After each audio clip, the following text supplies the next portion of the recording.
Nawala na naman kami. Hindi namin alam kung saan yung bahay ni Ate Nin. Diyos ko naman.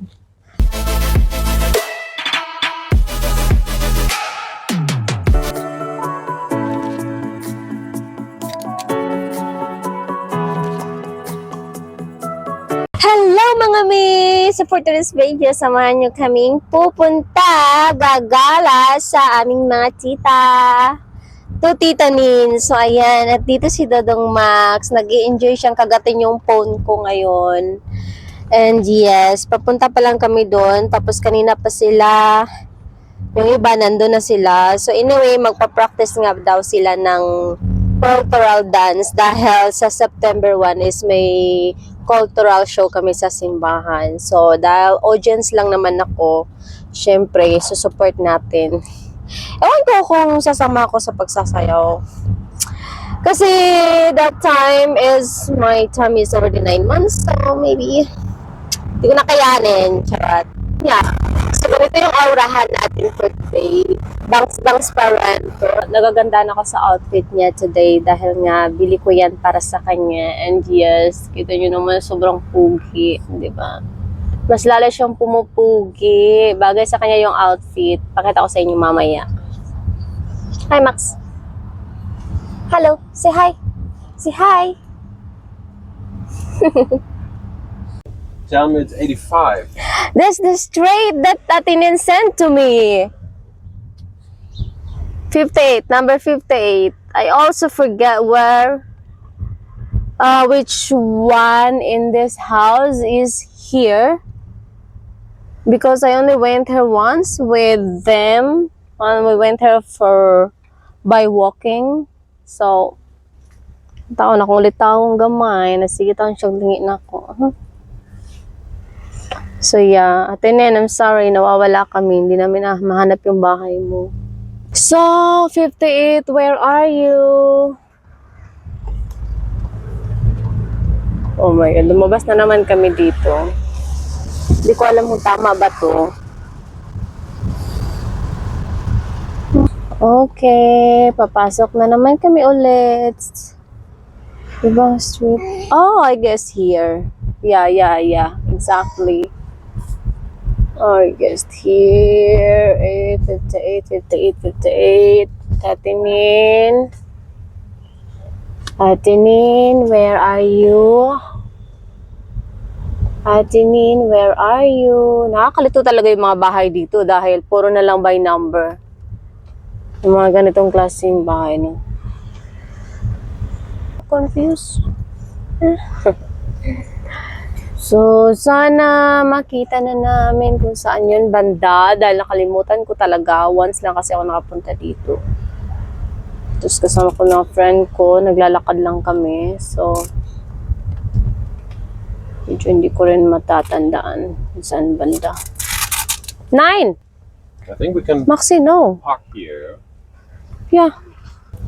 So yan, nagpa-park lang kami dito sa gilid. Tapos maglalakad na lang kami papunta dun sa kanila. Although hindi namin alam kung saan yung bahay talaga ni Ate Nino.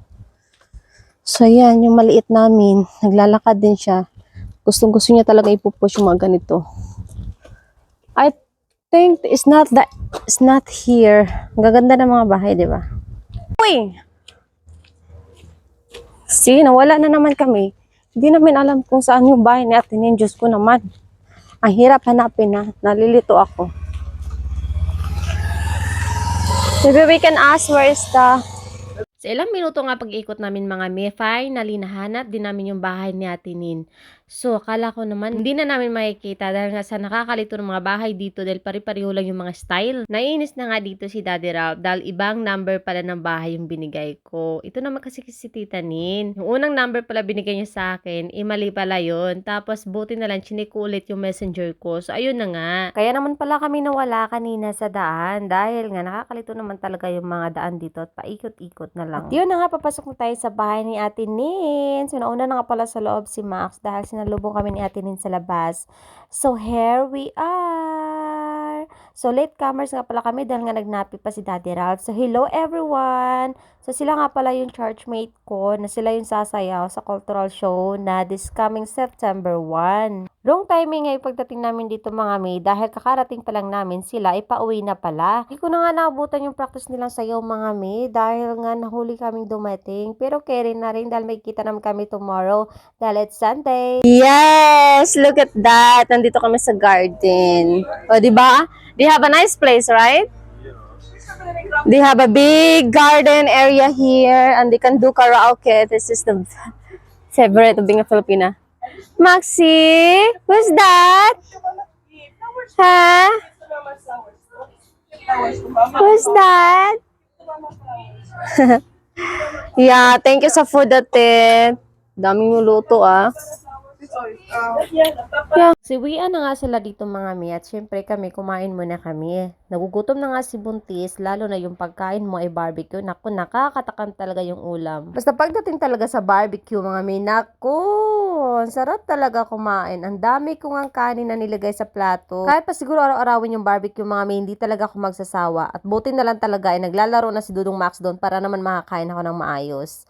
So, hindi na nga kami doon nagtagal mga mi at syempre umuwi na rin kami. Hinahabol din kasi namin yung grocery time kasi magsasarado sila ng alas 9. At syempre para makapagpahinga na rin si Ate Nen dahil for sure naman pagod yun. Kahapon pa kasi sila nagpa-party doon. Pumunta na nga lang kami doon para lang kumain. Charot lang. So, hello mga mi. Kakauwi lang namin sa bahay and galing nga pala kami sa grocery at ito yung pinamili namin.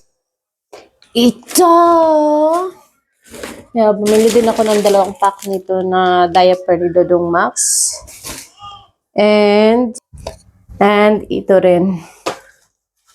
So, medyo marami-rami yung nag-grocery namin today kasi tomorrow nga is Sunday and sarado sila. So, kaya namili na ako ng kakailanganin ko dito sa bahay kasi pag Sunday kasi sarado sila every Sunday. So, hindi tulad sa Pinas na kahit Sunday, open pa rin sila, di ba? So, yeah, bumili ako ng itlog, karni, at iba pang kailangan na pang-stock ko na lang dito para kung kinakailangan, meron ako makukuha sa freezer.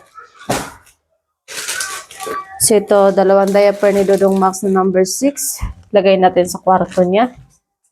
So, kanina nga pala, bumili na rin si Daddy Ralph ng water and isang gatas niya. So, hindi na kami bumili ulit ng water. So, medyo ito kadalasan din dito. Ito yung paborito ni Dodong Max na sausage. At syempre caramel. So, yeah. Kunti lang naman siya. So mga may hulaan nyo kung magkano yung nagasto namin today. Paano yung nag-grocery namin lahat, Diyos ko. So, syempre, 4 na milk na rin yung kinuha ko dito dahil si Daddy Ralph, ang bilis-bilis niya maubos yung fresh milk dahil lagi niyang mahilig siya sa milk na nahalo sa kape, ganun. So, yung freezer namin, yung ref namin wala ng laman. Empty na siya. So, yung mga nilalagay na lang namin dyan is mga leftover food, ganun. So, syempre, pag may leftover ka, hindi mo itatapon yan. Kasi, sayang naman, di ba? So, hindi kami nagtatapon ng pagkain. So, kailangan naubusin mo talaga yan bago ka maglagay ng bago, ganun. So, yeah. Dali lang pala kami doon kina Ate Nin dahil pagdating namin, saka naman din sila umuwi. Late na rin kasi kaming nakarating doon dahil nga nagnap pa si Ralph. Nagpupuyat kasi siya kagabi dahil nagiinom na mag-isa. Tapos inubos pa talaga. So, pero okay lang din naman sa akin yan kasi minsan lang din naman siya umiinom. At ang importante din, nagpapaalam din si Daddy Ralph kung pwede ba siyang uminom. Yun yung gusto ko sa kanya kasi alam nyo, kahit hindi ko sinasabi yan, kahit hindi ko, oy, nabasag yung itlog. Oh, nabasag yung itlog mga tingnan mo. Oh, nabasagan ako ng itlog. Ay, naku. Kaya pala nagbasa siya. Sayang, di ba? Ililipat ko na lang siya ng lagayan kasi mayroon naman akong extrang lagayan dito. Buti na lang hindi ko pa siya natapon kanina. So, let's transfer. Buti na lang may extra akong lagayan. So, dito ko na ilalagay kasi pareho lang naman sila ng size. Pag bumibili kasi ako ng itlog mga may, double yung, ganito yung binibili ko. Yung double siya. Para matagal maubos and then, minsan kasi mahilig kami sa itlog, lalo na pag breakfast, scrambled yung gusto ko. Yung isa naman side and side up. So, yun nga. So, para din, di na bibili araw-araw, ganito, ganyan. So, at least, pag may kailangan, kung kailangan ko ng itlog, or minsan kasi nagbe-bake ako, at least, di ba, meron agad. So, hindi ako naubusan. So, dapat talaga may extra. So, sakto lang. Perfect. Finally, nalipat ko na rin siya. Okay. Alam mo, ito yung pinaka-ayaw ko talaga, yung magliligpit, mag-ayos ng grocery. Minsan, nakakatamad talaga siya. May leftover pa ako dito na gulay. Ito yung yung dabong ba? Alam niyo yung dabong, diba? So, yes. Nagluto ko ng dabong na nasa can. Niluto ko siya. Tapos, nagbumili din pala ako ng condensed na ganito. 3 for extra lang siya. So, yan kasi, yun yung ginagamit ko minsan pag gusto ko mag-bake or something na kailangan ko ng all-purpose cream. Tapos, wala kasi akong all-purpose cream dito. So, yun yung ginawa kong anong tawag dyan? Pampalit ng all-purpose cream. Tapos, dahil mahilig kami lagi every morning, lalo na pag breakfast, mahilig kami sa butter. So, hindi pwedeng wala. Kasi, si Dada Ralph, hindi pwedeng wala siyang butter pag nagbe-breakfast. Mahilig siya sa butter. So, ito naman kay Dodong Max, sausage. And syempre, banana, mga fruits. So, ayan. Gusto ko sanang pumunta sa Asian market kanina. Kaso lang, hindi na naabot sa oras. Sarado na. Late na rin kaming umalis kasi. Kaya ayun. Wala nang choice. So, doon na lang. So, hindi na ako nakapunta ng Asian store. Next time na lang. Sa Asian store kasi, nandun yung mga gulay na gusto ko. Tulad ng kapayas, talong, and anong tawag doon? Ang palaya, nandun lahat. Yung kailangan mo, sayute. Sa Aldi kasi, tsaka sa Lidl, wala sila dito. Wala silang mga Asian food. So, meron lang sa kanila cabbage. Saka ito, yung watermelon na ganito. Tapos, siyempre, mahilig kasi ako sa watermelon. Gusto ko sana yung isa, yung watermelon talaga na pula. Kaso lang, baka mamaya, hindi matamis, isayang lang din. So, ito, bumili ako ng caramels din kasi first time na nalaman ko yung caramels nung nanganak ako kay Dodong Max. Tapos, nirecommend sa akin to ng ka-roommate ko na pasyente din doon na dapat ko daw minom ng caramels dahil daw nakadagdag daw to ng milk sa breast mo, di ba ganun? So, hindi ko naman alam na, pwede pala yan. So, ayun, simula noon, parang gusto ko rin yung taste niya. Para siya kung Coke, ganun. Coke kasi parang Coke din yung taste niya. So, alcohol fries siya, ganun. Alcohol fries, malts, get drunk. So, yun nga lang. Pag bumibili ako nito, minsan kasi makakalimutan ko yung inumin. Si Ralph yung nag-uubos ng inumin ko. So, instead na mag-stock ako niyan para sa sarili ko, wala na. Kasi siya yung umiinom palagi. Tinatamad kasi ako minsan na kumuha ng drinks. Tapos yun. And yeah, potato. Kasi ito yung kahiligan nila ni Ralph dito. Potato, all the time. And syempre, apple. Number 1 din yung apple. Diba? Yung mga German, mahilig sila sa apple. So, bumili din ako ng tomato in case na kailanganin ko siya. Oo nga pala kasi Plan ko mag-burger. Tapos ito, onion. Yung maliliit lang yung binibili ko kasi para hindi ko naman kasi maubos pag malaking onion yung gagamitin. So, for example, pag kunti lang yung lutuin ko, at least magagamit ko siya lahat. Yeah. Max, go down. And fruits. Minsan lang din ako bumibili niyan. Oh, bumili ako ng burger. Naghanap ako kanina pero wala ako nakita na malaki. So, maliit lang meron sila. So, at least kasi meron akong nagginawang anong tawag dyan? Patty. May ginawa kasi akong patty last time na nilagay ko lang siya sa freezer just in case nakakailanganin ko. Pero wala nga lang akong burger. So, ngayon, buti na lang kabili na ako ng burger. Yun nga lang, maliit lang siya na style kasi wala akong mahanap na malaki doon. And syempre mga mi, hindi mawawala sa atin ang pangmalakasang kape. O, diba? Nescafe 3-in-1. Ito yung gusto ko, Nescafe 3-in-1 na kasi hindi ako mahilig sa strong na kape. So at least yung 3-in-1, creamy siya. Diba? So nilalagyan ko naman siya ng condensed na konti lang or other milk. Para naman hindi siya masyadong matapang. Ganun. So, parang yun lang ata yung So, yeah. Ang dumi, ang gulo ng kusina. Tapos si Dudong Max andito, nanggugulo din. So, magkano nga ba yung total na grocery namin today?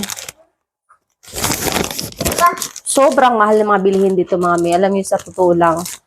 Diyos ko, tapos ang laki pa ng tax, kaya ang hirap talaga. Yung mga tao dyan sa Pinas, yung mga pamilya natin, akala nila mayaman ka kasi nandito ka sa abroad, di ba? Tapos hindi nila alam na dito rin, syempre kumakayod ka, tapos yung budget mo, sakto lang. Yeah. So, kaya nag-grocery kami every once a week lang. Tapos sinasabi ko kay Daddy Ralph na huwag kang pumunta sa grocery every other day. Ganun kasi siya minsan, kaya magastos. Tapos, yeah, pag ako kasi nag-grocery, pagkasama niya ako yung nag-organize sa lahat, kung anong kailangan namin dito sa bahay. And then, syempre, nilalagay ko sa freezer yung mga meat na naman, pang konsumo lang, ganun, at hindi siya maubos agad. So, hindi naman kami nagkakaini araw-araw. So, gulay, ganyan, or minsan pasta kami para ano lang siya. Shifting lang yung niluluto ko na kung anong gusto niya, anong gusto ko ganun. Pero bilid na lang talaga ako sa kanya kasi hindi siya mapili sa pagkain. So yun, swerte lang talaga ako sa partner ko dahil kahit anong lulutuin ko na Asian food, kinakain niya talaga. Except lang talaga sa dry fish kasi hindi siya mahilig siya. Ayaw niya yung taste. So, today nga pala yung total ng grocery namin is ito. Papakita ko sa inyo kung gaano kamahalan. 98 euro. So, ilalagay natin almost 100 euro na yung cost ng grocery namin for today. So, nagtaka ako kasi ngayon, parang medyo marami-rami ngayon ng grocery namin, pero gano'n na yung cost niya. Pero thankful na lang din dahil hindi umabot ng 100 talaga. So, 99 point lang, ganyan. So, last time, parang kunti lang grocery namin, pero umabot ng 100 plus. So, oh my God. Sobrang nalungkot ako, syempre, kasi idadirap naman yung gumastos, yung nagbabayad. Tapos, syempre, wala pa akong trabaho. So, ngayon, siya yung nagbabudget. So, kaya tinutulungan ko din siya minsan pag meron ako or tinutulungan ko din siya minsan budgeting yung pagkain. Siyempre, ganun. So, dapat kasi dito, budget lang talaga. Hindi ka pwedeng gasto dito, gasto doon. Except lang kung may source of income ka talaga na dalawa kayo, ganun. So, siyempre, minsan nahiya din ako. So, ayan. As you can see, mga nandito nga si Dudong Ralph, si Dudong Max, no? Tingnan nyo naman ang ginawa niya dito. Max, what are you doing there? What are you doing? Huh? So, ayan, tingnan nyo, nanggugulo na naman siya dito. Hindi pa nga ako tapos magligpit. Kita nyo yung kalat ng kusina ko dito. Hindi pa ako nakapagligpit. So, ayan yung karne na binigay. Buti na lang talaga. Malaking tulong talaga tong machine nito. Kasi hindi ka na maghugas ng plato, dito mo na lang ilalagay. So, life-saving talaga tong machine. So, dito ko lang talaga na-experience sa Germany na kung maghuhugas ka ng plato, hindi pwedeng kamay ang gamitin.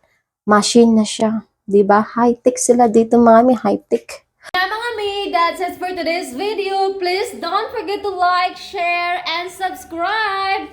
Bye!